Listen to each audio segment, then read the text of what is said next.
Seja bem-vindo ao Echo Journal Club, o podcast que traz as últimas atualizações em ecocardiografia, de forma prática e direta. Eu sou a Bárbara Linhares e ao meu lado está o Felipe de Oliveira, criador do Eco Descomplicado. Juntos, exploramos os artigos científicos mais relevantes e aprofundamos o conhecimento em imagem cardiovascular. Prepare-se para mergulhar nesse universo fascinante e transformar sua prática clínica. Seja muito bem-vindo, seja muito bem-vinda a mais uma edição do Echo Journal Club. Meu nome é Felipe, eu sou cardiologista e cardiografista e criador do Eco Descomplicado. E para esse projeto, eu estou aqui acompanhado da Bárbara. Olá, pessoal. Eu sou a Bárbara Linhares Landesic, sou cardiologista e cardiografista do Hospital Biocor Redditor, em Belo Horizonte, e sou criadora do podcast The EchoCast, que trazemos atualizações em cardiologia e ecocardiografia para vocês. Tenho certeza que, na nossa especialidade, sempre há algo que a gente pode aprender uns com os outros. Então, espero que esse seja um momento enriquecedor para todos nós. Esse é um projeto que tem por objetivo trazer aí as principais publicações das revistas mais relevantes para o nosso universo aqui da cardiografia, tentando trazer essas publicações de maneira mais acessível para você que faz eco no seu dia a dia. Tenho certeza que isso vai te ajudar também a fazer eco com mais segurança, então acompanha a gente para se aprofundar no universo da cardiografia e seguir se mantendo atualizado.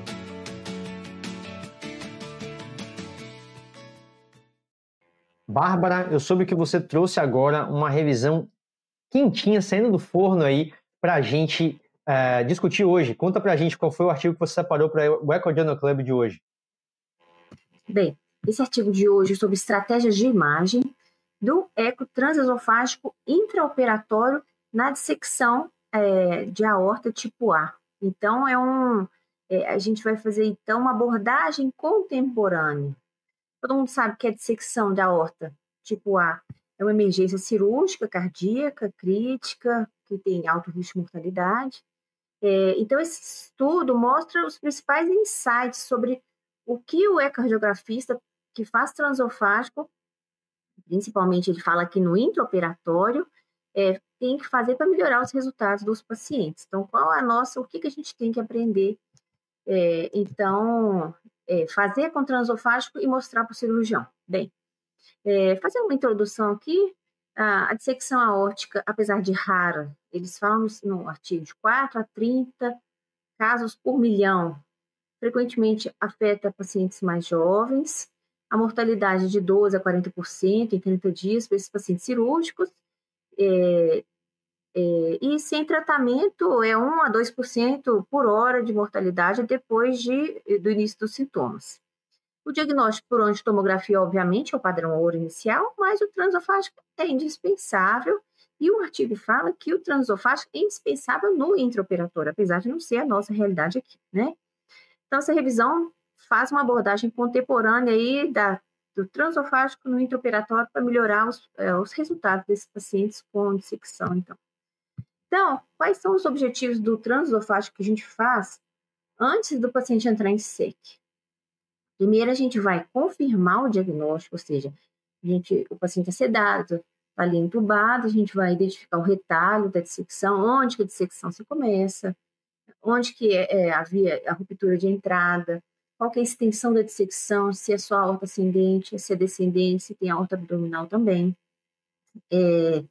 Além disso, o transesofágico vai avaliar instabilidade, derrame pericárdico, se o paciente está tamponado, se o paciente tem insuficiência aórtica, e determinar, então, e como que a válvula aórtica está. Então, a primeira coisa, quando a gente está no CTI, por exemplo, tem um paciente de dissecção aórtica, o cirurgião já sabe de várias desses que a gente está pedindo, eu estou falando, mas ele quer saber assim, como é que está a válvula? É bicúspide, bivalvulada, né?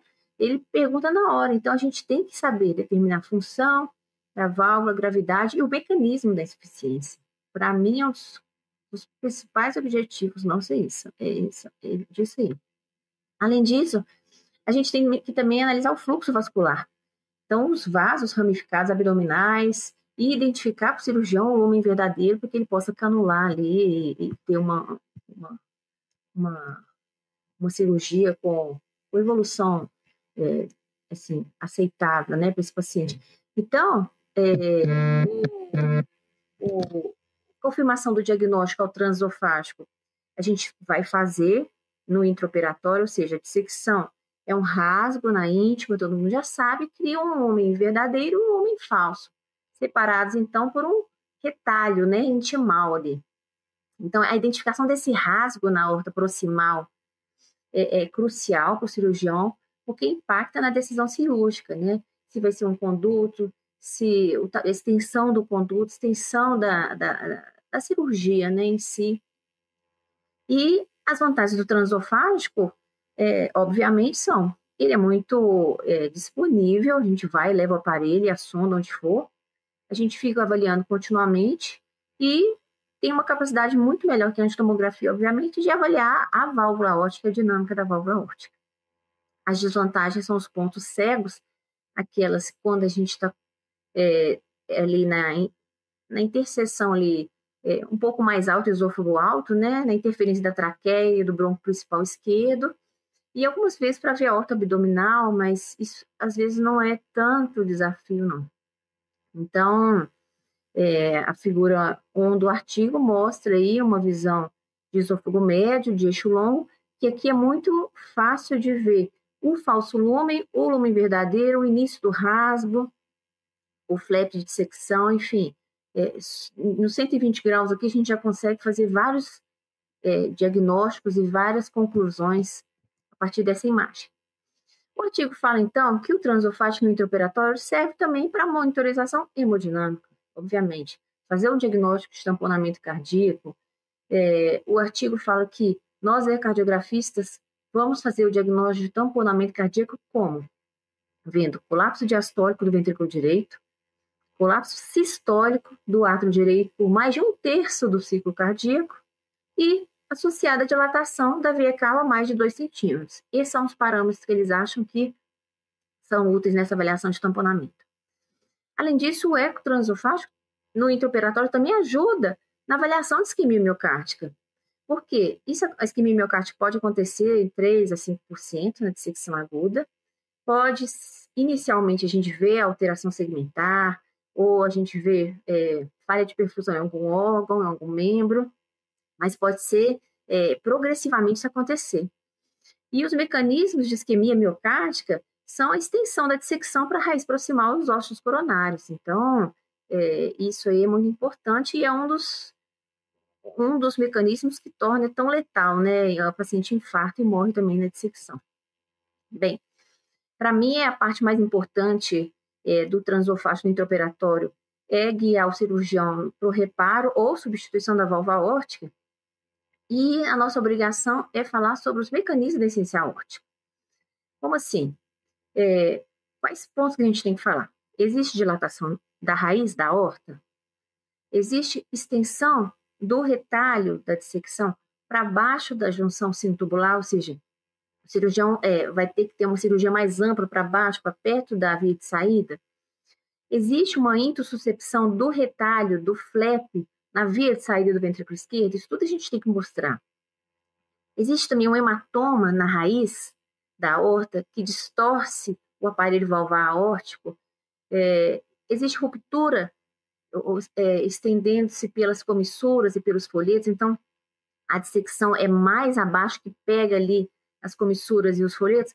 E existe uma doença valvar pré-existente, ou seja, a válvula já era bivalvulada, o paciente já tinha uma endocardite prévia, enfim, uma calcificação, então.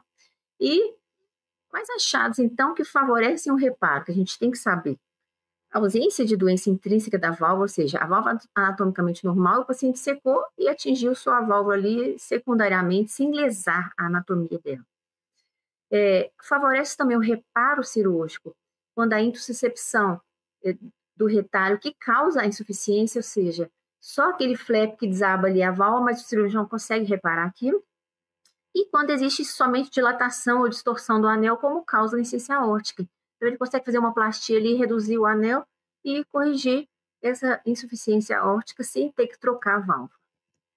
Bem, o artigo fala sobre a análise, a gente tem como desafio e como uma necessidade constante de busca da análise dos fluxos nos vasos de ramificação aí da aorta, ou seja, O transesofágico é útil na avaliação da patência do tronco celíaco e da artéria mesentérica superior, que a gente deveria se preocupar com isso. Então, fazer esse interrogatório desses ramos pode, então, revelar a origem dos vasos, e os vasos ali com lume verdadeiro, com lume falso, a dissecção ali, obstrução dinâmica pelo retalho. Então, isso deveria ser um foco nosso também.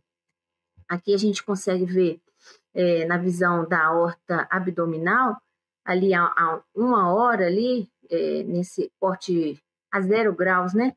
A gente consegue ver, o artigo fala que é fácil, eu não acho que é tão fácil assim, mas a gente consegue ver o tronco celíaco ali e aqui para ter essa ideia de que o fluxo está normal e não tem dissecção ali nesse ramo aí da aorta.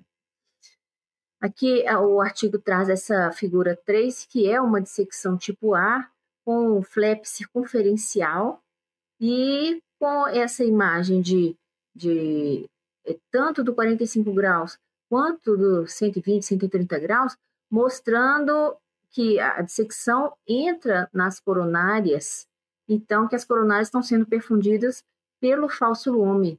Então, isso é um critério de gravidade, isso a gente deveria mostrar no nosso laudo e tentar buscar esse diagnóstico sempre, né? Bem,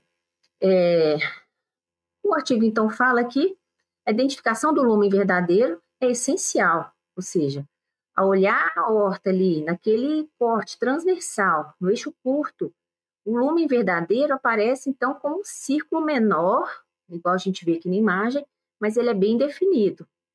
Enquanto o falso lume apresenta-se como assim, tipo uma lua crescente, gente, todo mundo sabe disso, uma lua crescente geralmente maior e que contorna o verdadeiro lume parcialmente. Então, esse contraste, ele ajuda a distinguir os dois lumes durante o exame ecocardiográfico, né? Agora, o artigo fala de características menos confiáveis, tipo expansão na sístole, falando que é a luz verdadeira, o fluxo mais proeminente pelo Doppler colorido como luz verdadeira, presença de teias de aranha ou formação de fumaça ou coágulos como marcadores da falsa luz podem não ser tão fidedignos, tão confiáveis. Então, essa figura mostra então, que o falso lume aparece com uma área crescida e abaulada, geralmente maior, com morfologia irregular, e nós, como ecocardiografistas de intraoperatório, temos que saber fazer esse diagnóstico para guiar o guia e as cânulas, para que eles possam estar dentro do lumen verdadeiro. Esse é o nosso principal objetivo, né? Para canular ali e fazer a cirurgia no lumen correto. Importante, o artigo fala que a presença de artefatos de lobo, né, lateral, esses artefatos acontecem com muita frequência, a gente tem que ter muita atenção. Então, ter essa ideia que saber diferenciar o artefato, saber o que é falsa luz verdadeira, é um diagnóstico, sim, obrigatório para a gente não dar falso diagnóstico positivo de dissecção aórtica. Bem, aqui o artigo mostra, então, as técnicas de canulação da aorta. Eu não vou entrar em detalhes, mas o objetivo do transesofágico é fazer essa canulação correta, orientar o cirurgião na canulação correta, até a aorta descendente. E o artigo fala, então, de outras síndromes aórticas agudas. A gente também tem que saber fazer o diagnóstico de um hematoma intramural. O transesofágico tem 100% de especificidade e 91% de sensibilidade na detecção. E o que é um hematoma intramural? Ele é um espessamento regional da parede da aorta maior que 7 milímetros, em forma de crescente ou circular. Não é uma placa de ateroma, é um hematoma. Então, a gente tem que saber reconhecer para fazer esse diagnóstico no intraoperatório e orientar o cirurgião também na conduta dele. Além disso, a gente tem que saber o que é úlcera aórtica penetrante, que é uma úlcera, né, que penetra ali, faz uma mordida na parede aórtica localmente, causa um hematoma na média, ou um pseudoneurisma, ou uma ruptura, e que facilmente é discernível ao transesofágico. Então, a ilustração central do eco na dissecção no intraoperatório é tanto objetivo para canular a aorta, canular o lumen correto, para fazer o diagnóstico, monitoramento, ver os vasos, identificar o lumen verdadeiro, e durante e depois da cirurgia, confirmar, então, se está perfundido, se a cirurgia foi bem feita, se o fluxo, depois que desclampou, se o fluxo nos vasos estão normais, e ver se não tem tamponamento residual, enfim. O eco transesofágico tem uma importância incrível. Então, qual a conclusão que o artigo chega? Que o eco transesofágico tem 100% de especificidade na detecção de hematoma intramural, alta precisão diagnóstica, 91% de sensibilidade do transesofágico para alterações na parede aórtica, nas síndromes aórticas agudas, e que existe um risco aumentado de 10 vezes de mortalidade em pacientes com falso lumen patente tratados clinicamente, ou seja, com dissecção tratados clinicamente. Isso a gente já sabia, mas é importante reforçar essa importância do transesofágico. É isso. Excelente revisão sobre um tema onde o ecocardiografista tem um papel fundamental, né? Quando a gente estava escolhendo os trabalhos, né, que para discutir, quando eu vi esse, eu sabia que você ia querer apresentar, porque é bem a sua cara, você que gosta bastante de ecocardiografia intraoperatória. E definitivamente aqui a grande questão é que talvez seja uma situação onde muitos colegas não vejam com tanta frequência, mas é aí que está o ponto, justamente porque você não vê tanto, e o papel do eco é tão importante que você precisa saber como lidar, e esse trabalho mostra aí um passo a passo bem bonitinho, assim, bem explicado, né, do que esperar, de como avaliar. Eu achei bem bacana essa revisão, inclusive destacando ali, né, como a apresentação da dissecção de aorta, ela pode ter algum grau de variabilidade, a gente tem que estar atento às diferentes manifestações que ela pode apresentar, né? Eu adorei, eu falo com meus residentes, o cirurgião durante o intraoperatório ele ajuda muito, ele pede para ver o que ele já sabe, o que a gente tem que ver, então ele orienta e guia a gente, e a nossa função ali como técnico mesmo, né, de ver, saber o que a gente tem que ver, achar e pronto. E a decisão ele vai... Principalmente em relação à regurgitação aórtica, né? A gente precisa conseguir definir, esse é o grande papel talvez do cardiografista, que é ser capaz de definir ali o que é que está levando à regurgitação aórtica para que o cirurgião decida, né, ali em tempo real o melhor para o paciente. Muito bom artigo, Bárbara. Mas muito bom.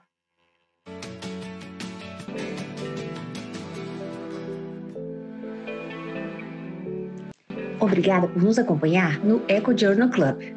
Não se esqueça de seguir o canal do Eco Descomplicado no YouTube e acompanhar nossos episódios nas principais plataformas de áudio como Spotify e Apple Podcasts. Assim, você não perde nenhuma atualização sobre o mundo da ecocardiografia. Até o próximo episódio.